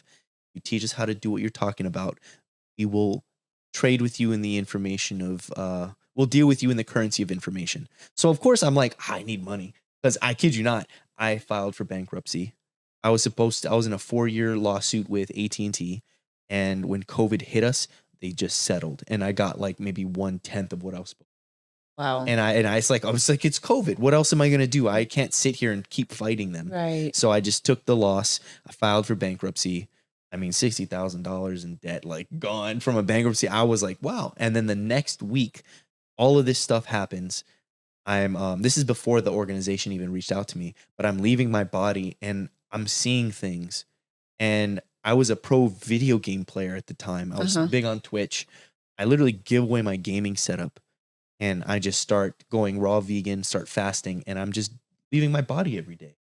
And the next thing I know, I'm out at the gym talking with people, and they're talking to me word for word exactly what I had a premonition of. Whoa. And I realized that I'm not dreaming anymore. I'm seeing the future. And so then because when you're out of your body, you're not in time and space, right? Yes. So now this is, I can see, what is like the movie Interstellar. Oh, I can do, so listen, I can quantify things just from my own experience to explain to you how it works. Okay. So now let me just, so I'm seeing the future. I'm seeing my highest self, because what's happening is your highest self is at the top of the mountain watching you in your timeline. And and it's basically like, oh, don't go there. Don't go there. It's trying to direct you. And I just was my highest self at that point. And I could feel it. And then I had a vision of crypto, Solana, made 6 figures in a week, putting $3,000 of the money that I got from me. Wow. And you know, I know a lot of people are like, prove it to us. I have all the, what is that called? The my taxes and stuff. Yeah. You got the receipts. Yes, I got the receipts. We got receipts. And I show it to you guys. And the thing is, it happened in a week, and I had a vision of it. And then I had a vision about going on TikTok and going viral. So I went on TikTok the next day. I was 100,000 views or something, 12,000 followers. So wait, give us, so when you say you had a vision, what exactly was that? Like, would it be perceived like the way that someone would say, I dreamt about it? Okay, no, so this is what it is. Okay. So the way our energy works, you are in an indefinite now. That's time and space. Okay. This is an indefinite present moment. Okay. Now, your energy, however, is perceived in space and time. Okay. So how you can think of a memory because it's tied to energy. So the way what happened with Solana and what happened when I put in the crypto was me being able to sense the, oh my God, I could have made a bunch of, and that feeling of guilt in just like a deepened, rooted, like I could have capitalized. So on the this. Regret of the choice not being made. Yes, cycled back to me before the event happened. And the thing is, I was so deeply in tuned with it, I translated in a full fucking vision. Sorry, my language.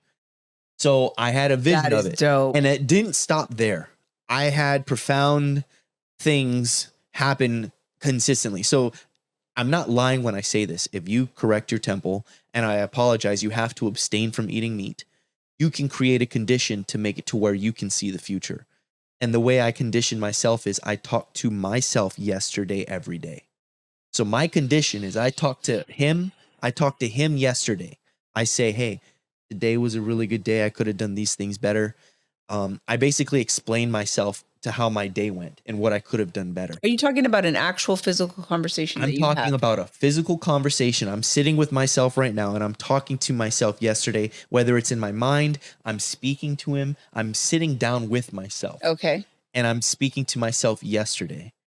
And by doing that, I'm creating a condition. Now it's like, oh, so why are you talking to yourself yesterday? Is because I don't need to talk to my guy in my future because I'm creating a condition where he's talking to me.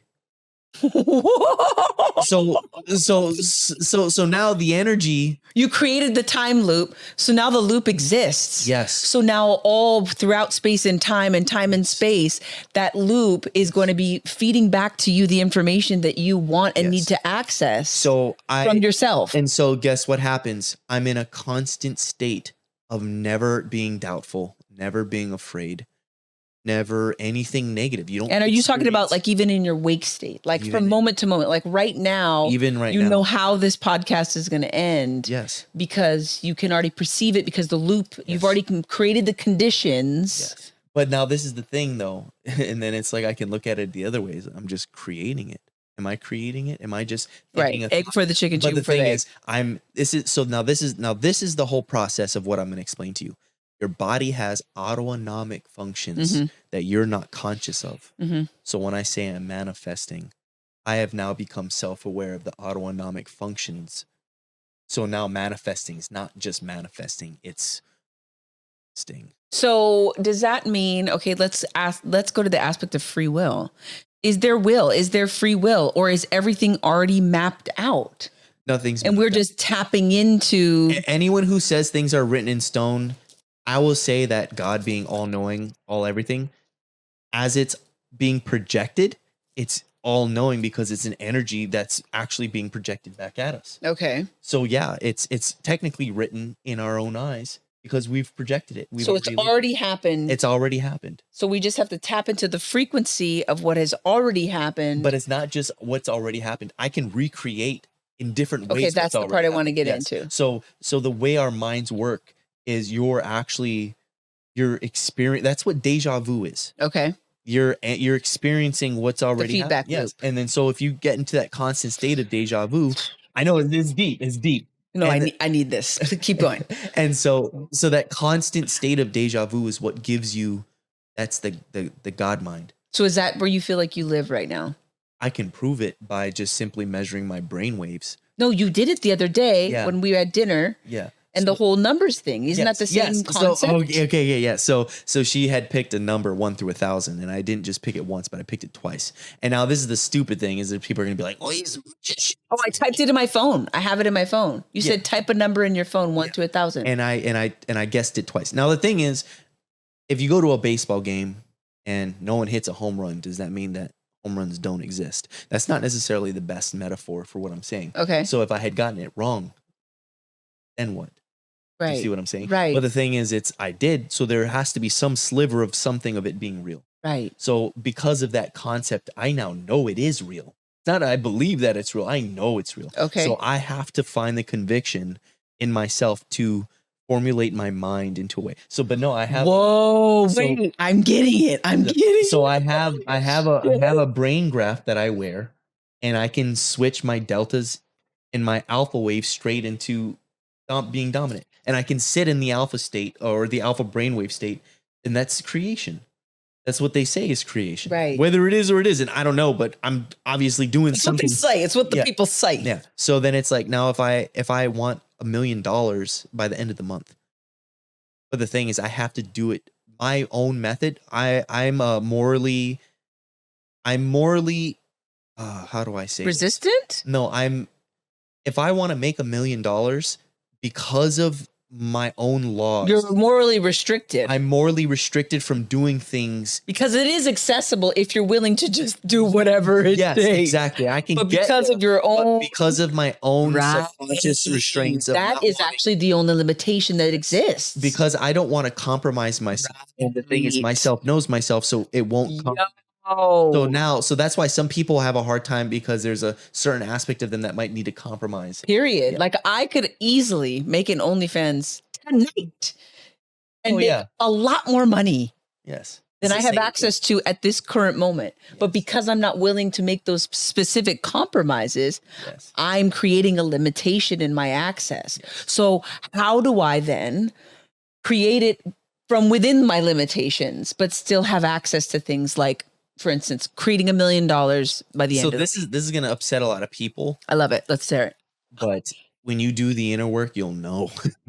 It's just I'm sorry. You know, you'll know. Yes, I'm sorry. I'm sorry. So it's like, what you need to do is stop complaining about what you don't have. Right. Turn inward and become the person that has it until it is your physical reality.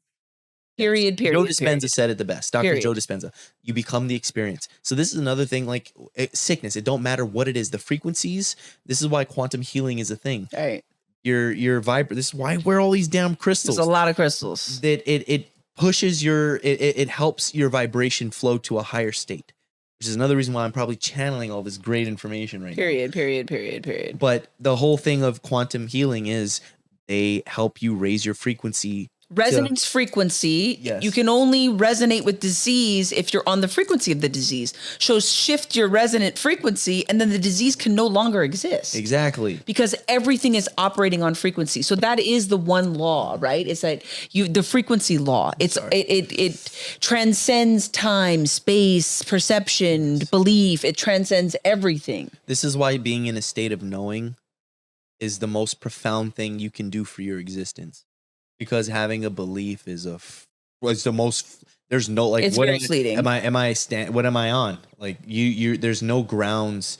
Like there's no roots. Your subconscious. And so listen, you have your dust in the wind. You have your conscious mind, your subconscious mind, and your unconscious mind. Okay.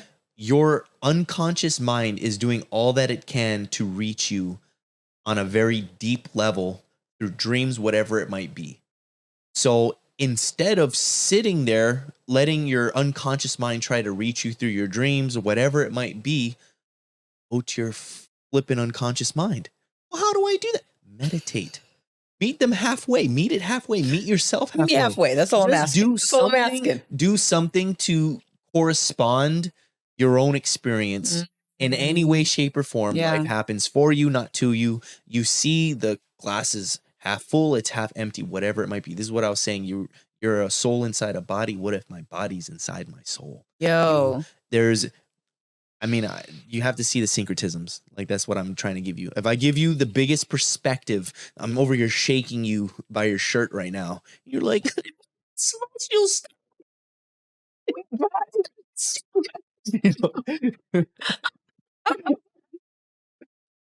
I need you to understand, Roger. I need you to understand. I want you to be better, Roger. That's all I want for you. And it's that I just give you the perspective. Yeah. So listen. So what do? You set up your own laws. Like, I'm a slave to my convictions and not my emotions. Emotions. This is the whole concept of Jesus walking on water. Is him walking over his emotions. But the true meaning is basically Jesus is the sun, and the sun reflects off the water, and that's why Jesus walks on the freaking water. It's all metaphorical, baby. And we're living in Egyptian mythology. That's basically why the sun is the sun, the Horus is I, Horus, moon, hormones. The sun dictates our male energy. The moon dictates the feminine energy.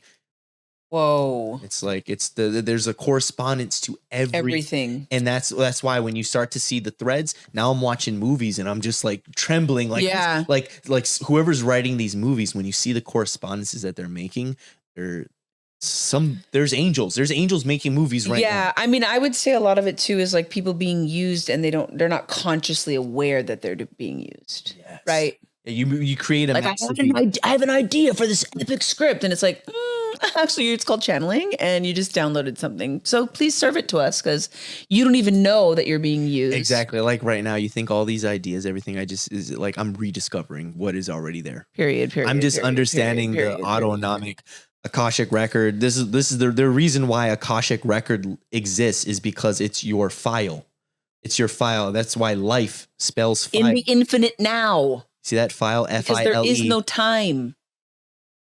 You like that? The life in the Akashic records. I like it. See, it's that's what upsets me. It's right in front of us. Right in front of you. You just have to put your glasses and your, what is that called? My pyramid hat. Your pyramid hat. Yes. And it all comes through because it's actually just right here.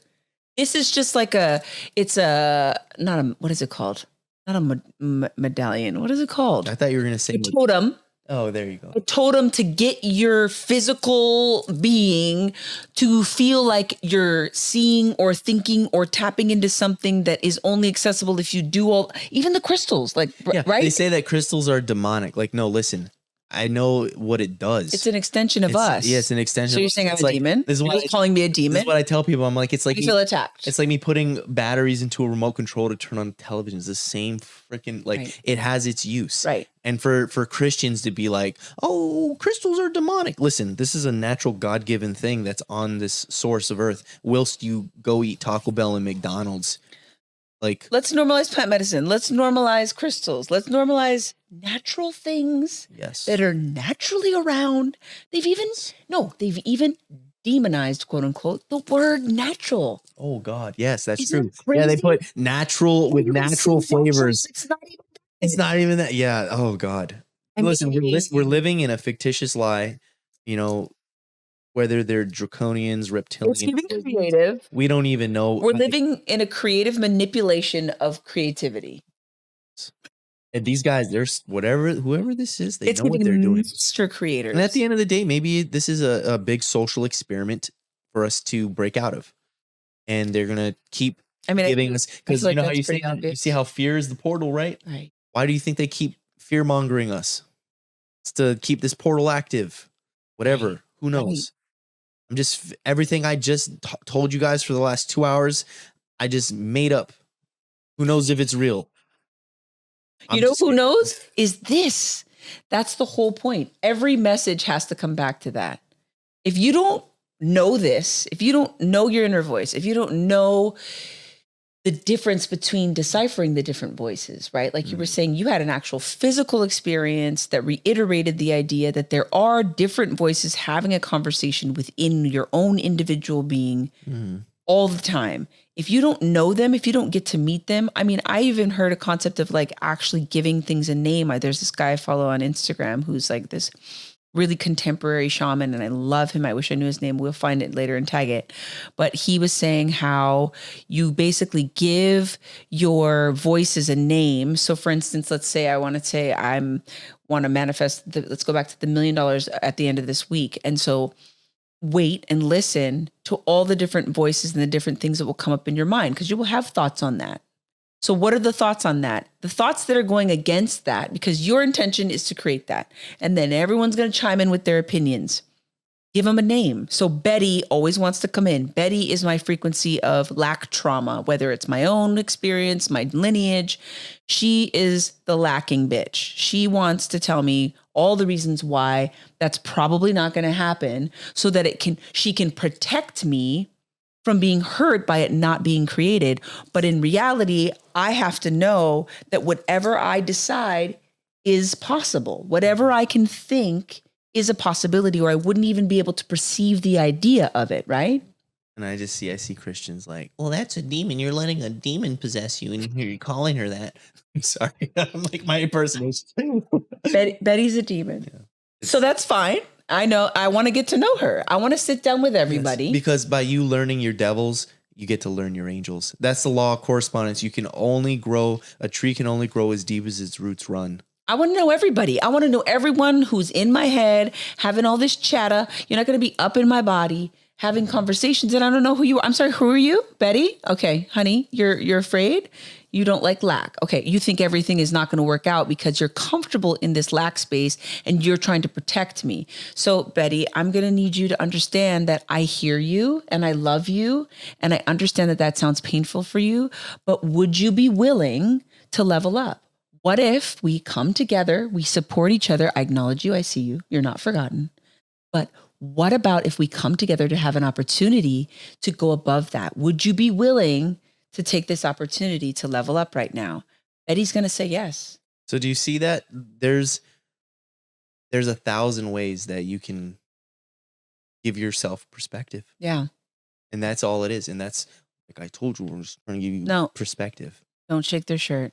Shake their shirt. It's a cute shirt. Fucking shake the shit out of them. Don't shake anyone. You have to be willing to level up, which means you have to be willing to accept responsibility, which means you have to be willing to understand that that might mean you have to face some pain, growing pains. When we grow, I mean, I don't know about you, but when I was growing up, it was physically painful. I felt physical pain as my bones and everything extended and became the 6-foot being that I am to this day. I think I had the, when you hurt something and then you hit something and then you feel the pain over there, but you don't realize there's pain over here. Right. I had a lot of that happening. Okay. So I had an experience but I was blessed to become self-aware at a very young age. I would say blissed, if you would allow me to offer you, right? Because we don't want to be less. Yes, I always hear that. Right? Blissed. Like even intending in the way that we use our words. We're casting spells against ourselves. Yeah, and I don't want to cast a spell against myself. There is enough people and enough forces that are working to keep me from being empowered. And then I'm going to also use my own words to disempower myself? No, that's where you got me fucked up. What I'm going to do is choose my words intentionally, even if it means, and this is a big thing that I think I'd like to share with people to encourage you to be willing to take the time to talk slower so that you can start to perceive your words and your thoughts before you actually let them out. And although it might sometimes make conversation be in a way where, depending on who you're speaking to, they might jump in and take it and you might not be able to finish your idea, at least you know every word out of your mouth was said with intention, was said with purpose, and it's serving whatever your intention was, rather than pouring the words out. I feel like so much conversation is just, you got to get the thing out because you just want to say what you want to say. And I had this story and I got to tell you because, and then oops, as you think back, I shouldn't have said that. Filter. I wish I didn't say that. Or I overshared. Like the way that we can stop that. And I learned a lot of this in my yoga training was not only to calm the voice, to calm the frequency, right? Coming into a resonance of relaxation, even noticing nuances in my body. Like when I'm speaking, is my neck tense? Are my hands tense? I'm paying attention to every part of my body. How am I delivering this message? I'm all slouched up over here. Right? Yeah. See? Like there's always a micro adjustment that can be made that can amplify whatever you're intending. And it even comes down to that. The volume at which, the time that you take, the intention in which you look at somebody when you're speaking to them or even speaking to yourself. I think that too is why it's so powerful to do the whole thing of conversations in the mirror. A lot of people that preach this whole idea of speaking in the mirror, like when you first rise and you go into the bathroom, looking at yourself and saying the things that encourage you to go into your day with intention. I should give them the apple.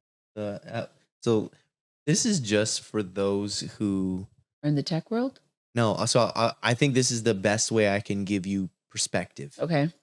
So basically, just you take your hands out like this. Oh, right. You just had me do that the other day. You just go like that, and then you imagine an apple being in one of your hands.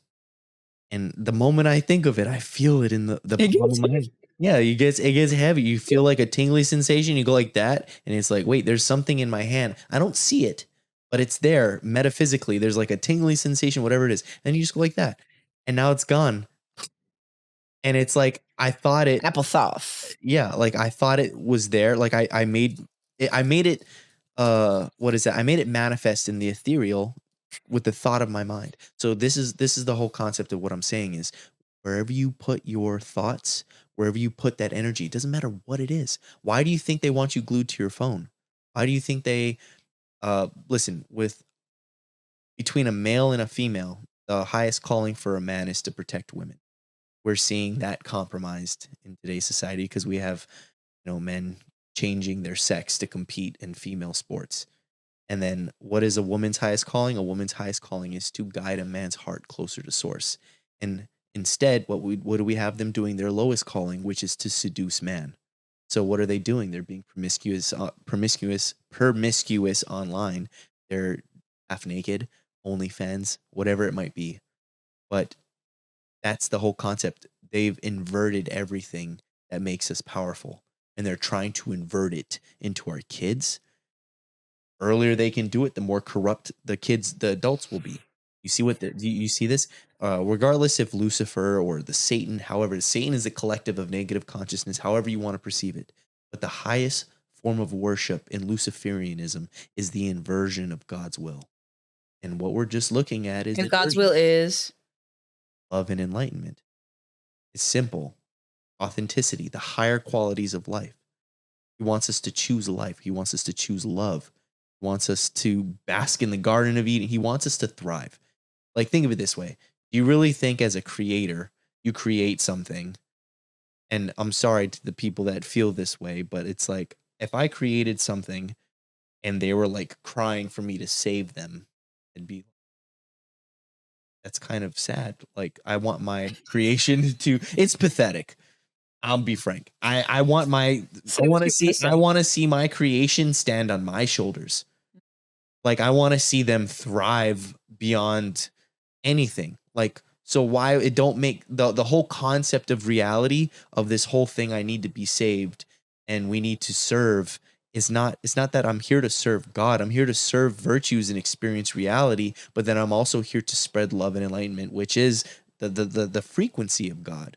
So what if, let me be devil's advocate here, what if, the whole concept of God or a creator is for the creator to experience itself. And so all aspects of life must be experienced in order for that intention to be fulfilled. Therefore, there has to be the dark and the light, right? So there is no judgment on which one is the way, because they all need to exist in order for any of it to exist. And now this is what's going to piss people off, but this is what the occult believe, is that we're all God experiencing itself. So doing the child molestation, all the dark things to children, it's okay to them because that's their perception is we're doing it to ourselves. Mm-hmm.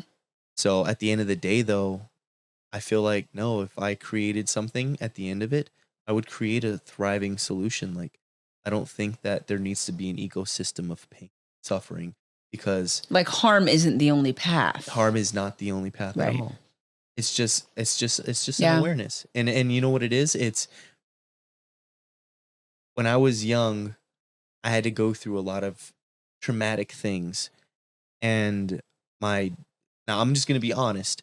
When I was a kid, I was very young. I was probably like maybe 5 or 6. Mm-hmm. I had a dog, and she didn't do what I wanted, and she did something that upset me. And based off of what I was experiencing, I thought that the only way to actually discipline her would be to physically harm her. And so that's what I chose. I chose to physically harm a miniature pinscher, like the size of a chihuahua. But I was like 5 or 6.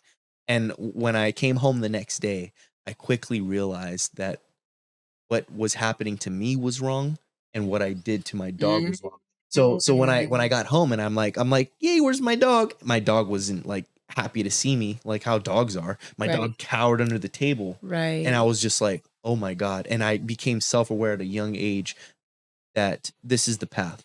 And the thing is, and it wasn't that I was already aware of this. We're all born this way. Right.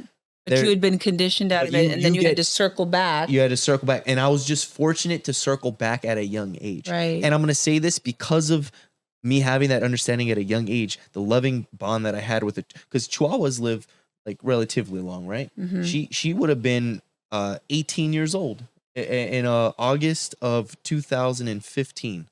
And 18 for a miniature pinscher, like that's pretty good. And so I feel like love is what actually kept it going, you know? Right. So that's what you realize is when you get perspective in life, it's the biggest growth that you can. Right. And it's the awareness, the conviction. It's you're doing things that create a result unless being working against that, I guess. Right. So you gained perspective in that case through pain. And so do you think that maybe was the catalyst for you then to be like, there has to be a better way for me to get this same level of perception without having to go through, for instance, harming something else or being harmed? Oh man, I didn't even have a choice. Like I didn't, oh man, it's messed up because what I had to experience, I didn't realize was that bad until people were like, they're pitying me. Right. And I'm just like, what? Like I laugh about it. Like I laugh about the things that happen to me. And it's like, I don't even feel bad. But then now it's like, people are trying to give me the perception of like, I need through their lens. It was horrific. It was horrific. Yeah. So to me, it was like a walk in the park because like I had experienced the first thing I experienced at a young age was my mom's boyfriend at the time putting a cigarette out of my hand. Right. And the best part about that is I went the day he left, the same day he burned, or the next day that he had burned a cigarette on my hand, I lit the whole house on fire. And that's why I went to foster care. And that's why I'm adopted. Wow. So it's like the most beautiful, like you said, it opens the portal. Right. He's like, if he didn't put his cigarette pain was a catalyst to change the whole trajectory of your life. Exactly. But also at the same time, like, it's like pain is I'm going to say it. Pain is a perception and is subject to each person. I could take a belt all day and not even bat an eye. Right. And then like some people, that's messed up. But you see what I'm saying? It was, and it's like, and that's even the relationship. Like I remember with my mom giving me the belt once, and I like walked upstairs smirking, like because it didn't hurt. And she's like, that didn't hurt, did it? Come back here. And I'm just like, wait, no, it did. Right. You know, right. No, I had that same experience when my mom used to spank us. And I've been a big girl since I came out of her womb. So I was just like, I would pretend that it hurt because I'm like, oh, this is an easy punishment. I just have to get spanked 20 times. I was too prideful. And then I'm like, oops. I was too prideful to do that. It's you like, smirked in your mom's face. It was like my dad threw a chair at me instead of letting the chair hit me. I didn't put it down. Like, it's like sorry, I became a ninja. Did I not ninja? Yeah, it's like it's at the end of the day, it's like, okay, what am I supposed to do now? Right. Right, but choosing to level up, right? Yes. Like we can either succumb to the pain and allow the pain to take over and to diminish us, or we can use it as a portal. Again, it is the perception of that pain. And I just want to be clear here. I don't want you guys to think that I like went through like this horrible abusive childhood. The way I look at it is like my auntie and my uncle raised 3 kids of their own, and they're all ready to retire, and then they're boom out of nowhere, like they're already getting old, and then they get this fresh 5-year-old kid who been taught to steal. Like I taught my mom's boyfriend taught me how to pickpocket. I was a little thief, you know. So I literally at 3.5 years old, I went up to the if you guys ever in Kahalu, you know the little marketplace that's on the side. Yeah. So it's down that right turn down there. That's where the house was that I burned down. I was on the news too. I was on there. I'm famous. My grandmother was cooking, and they I can't find it. I wish I could find that video. Yeah. It would mean so much to me. But because anyone out there has it in the archives. Yes, please. And it's because they did it unlawfully. So they're afraid of retaliation because they didn't ask my mom to interview me as a minor. So there's all this legalities Right, that they're not letting me see it. But anyways, But they interviewed you? Yeah. So wait, get this. After Marty had left, I walked myself to the marketplace and I said, "Hey, can I borrow some matches? My mom will pay you later." Like I just finessed the dude. And he's like, "Yeah, here you go. Here's some matches." I did it with matches to light the house on fire. And it wasn't a box of matches. It was like I watched him. You pull it out, you flip it over, and you pinch and you pull. I just lit the whole thing on fire and tossed it.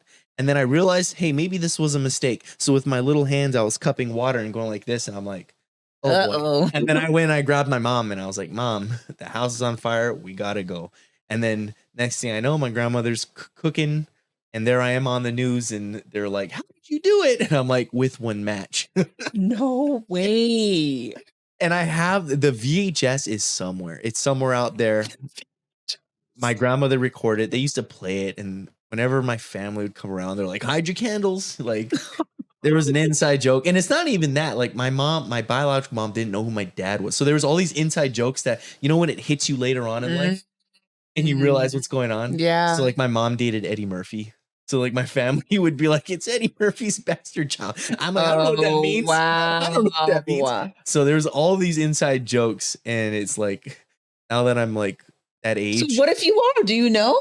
Oh no, I'm not. The timing was like too soon. Okay. But the most messed up part, a lot of kids. Yes, I put myself on ancestry.com. I did. My mom made me do it like years ago. But I get these matches with these guys. I kid you not, they look just like. And I'm just like, "Yo, I think you're my brother or like half brother." And I'm like, "Do you know who your father is?" And they're like, "I don't know who my dad is either." And I'm just like, "What?" I'm talking like, I have like 4 of them. There's 4 of them. None of them know who their dad is. And we're all related, like super close. So I'm pretty sure I have brothers. Yeah. And the thing is, they don't know Papa who their dad was a rolling stone. It's hilarious. Like I'm talking to him on Facebook. He's like, "I don't know who my dad is either." I'm just like, whoa. And how old are they? Older than you or younger? They're younger. Wow. I have there was one older woman. And she's because apparently I'm like from Nigeria mostly. So like she was definitely Nigerian. I was just like, we look a lot. Like I could show you pictures of them. And then she's just like, "I don't know who my dad is either." I'm just like, damn. Like can't catch no breaks. You mean you never know? Yeah. And it's okay. And I'm okay with that. Especially with growing up my biological mom. "The only father you need is Jesus." Well, he ain't showing up either. So now what, Roberta? Exactly. What's going on over there? But no, I got 1,000,001 stories. I think I bet we can we got to do this again. Yeah. Yes. Let's I think the next time you guys see this, it's gonna be looking a lot more legit, hopefully. Because you're leaving, right? I'm leaving, but I'm coming back. When you come back? In 2 weeks. 2 weeks? Oh. The cat says yes. You guys can't hear the cat. But yeah, my cat. Esmeralda? Esmeralda or Emerald, either one. She doesn't respond unless you like. I mean, she does respond. It's weird. I swear to you, she's a soul. Actually, I know. I called her the other day and she purred back, and I'm like, that's how I knew. She knows her name. She totally knows. She just doesn't care. Yeah. Yeah. But so you're gone for 2 weeks. Yeah. I'm hoping at some point. I mean, I might be gone for a month because my son's gonna be portaled soon. So, but we're gonna have this again. We're gonna have this whole thing, and then I also got other people that are looking to be on the cast, if you will. Yes. Cast it up. Oh yeah. Mm-hmm. So, is there anything that you want to finish up with? Sweaty balls. Oh yeah.